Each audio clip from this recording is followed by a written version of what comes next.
My name's Marina, I live here in Lewis, and I'm up with the tea tonight. I just want to go back to something that you said, Paddy said, and you said, Josh.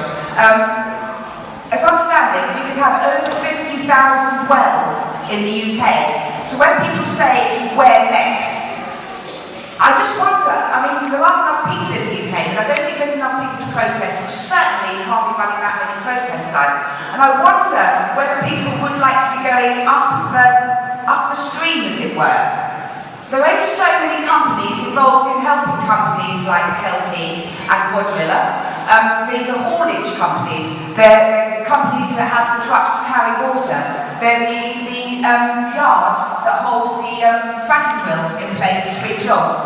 We can organise and go to those places and close them down. We can hack them, we can fax them, we can email them, we can phone them so they can't go about their business.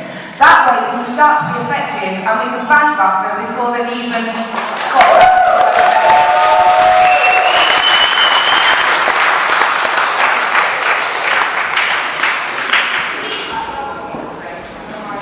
Who's next?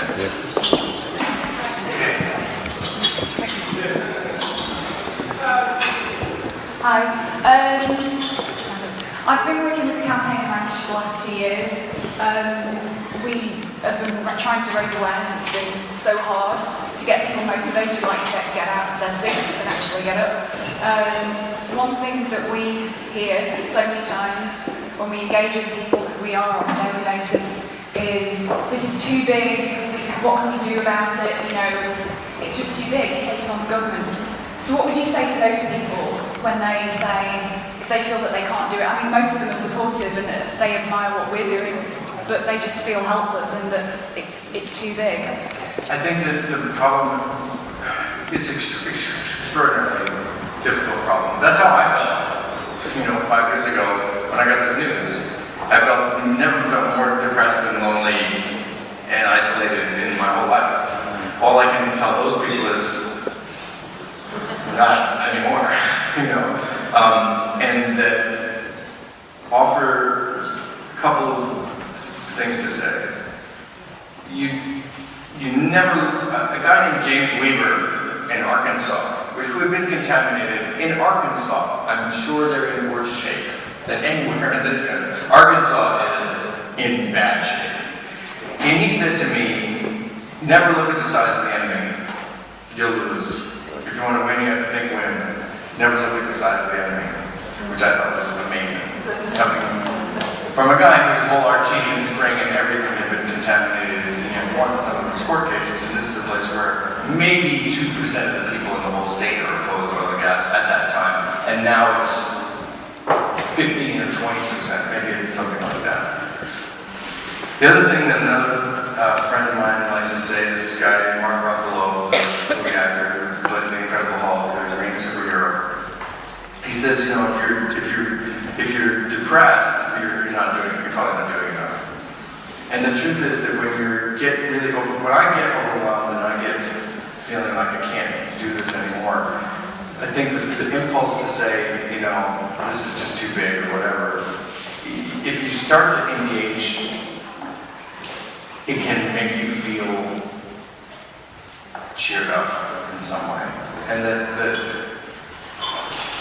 I don't think it's so much on us to think that we have to win, so much as we have to live in a way that's meaningful. Because the alternative is just to sit back and let them bulldoze you and let the oil industry make the decisions for you, and then to eventually go down to a place where your home no longer becomes a good place to live. So, even though the odds are really great, I think we can point to so many examples where we've had victories, really substantial victories.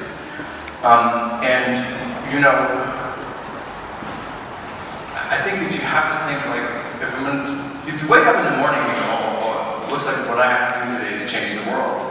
Because if you think this through, it really goes that far. I think you have to change the world a little bit every day and then realize that you're doing a good job. Don't beat yourself up about it. But that what you're trying to do is live in a way that's meaningful and in line with the direction that we want to go in terms of progress. I think that this fight to end fossil fuels, which is really what this comes down to, The choice to frack or not to frack is this extension with a oil and gas. The choice to frack or not to frack means, are we going to continue down a path of 50 more years of fossil fuels running the earth, which we know we can't do from every possible conceivable angle, from water contamination, air pollution, human rights, the health of our democracies, or the big one, which is climate change? Do we know? So, or do we want to head down the path of developing renewable energy? So I think it's a question of reminding ourselves that that's a much bigger question that everybody needs to be involved in. And the other thing is just, you have to be involved in a way that makes you personally happy, at least most of the time. You know? Like, I'm not an organizer. I can't organize a sock drawer. You know, I don't even have a sock drawer. But I really don't. I don't know how the socks I have on right now out there. But I can make a movie. And that's how I engaged with this. And that was something that I felt like I was, you know, reasonably equipped to do as part of that. So on the one hand, you have to do this thing that's going to engage yourself in a way that you feel good about it. And on the other, that's one half. The other half is you just got to be a foot soldier. And wherever these great organizers, anywhere in the movement say, we need you to show up, then you show up. I need to show up. I mean, Bill McKibben and Naomi Klein asked me, everybody else in America, to go to the White House and spend a day getting arrested opposing the tar sands pipeline, the Keystone XL pipeline. And I was like, okay. And I was one of 1,200 people to participate in the largest civil disobedience in America in the last several decades. And I'm very proud of that. And it was only 1,200 people in all of America who decided to do that, but it changed the game. It changed the game. The Keystone XL pipeline has still not been approved. So, you know, these are some of my thoughts.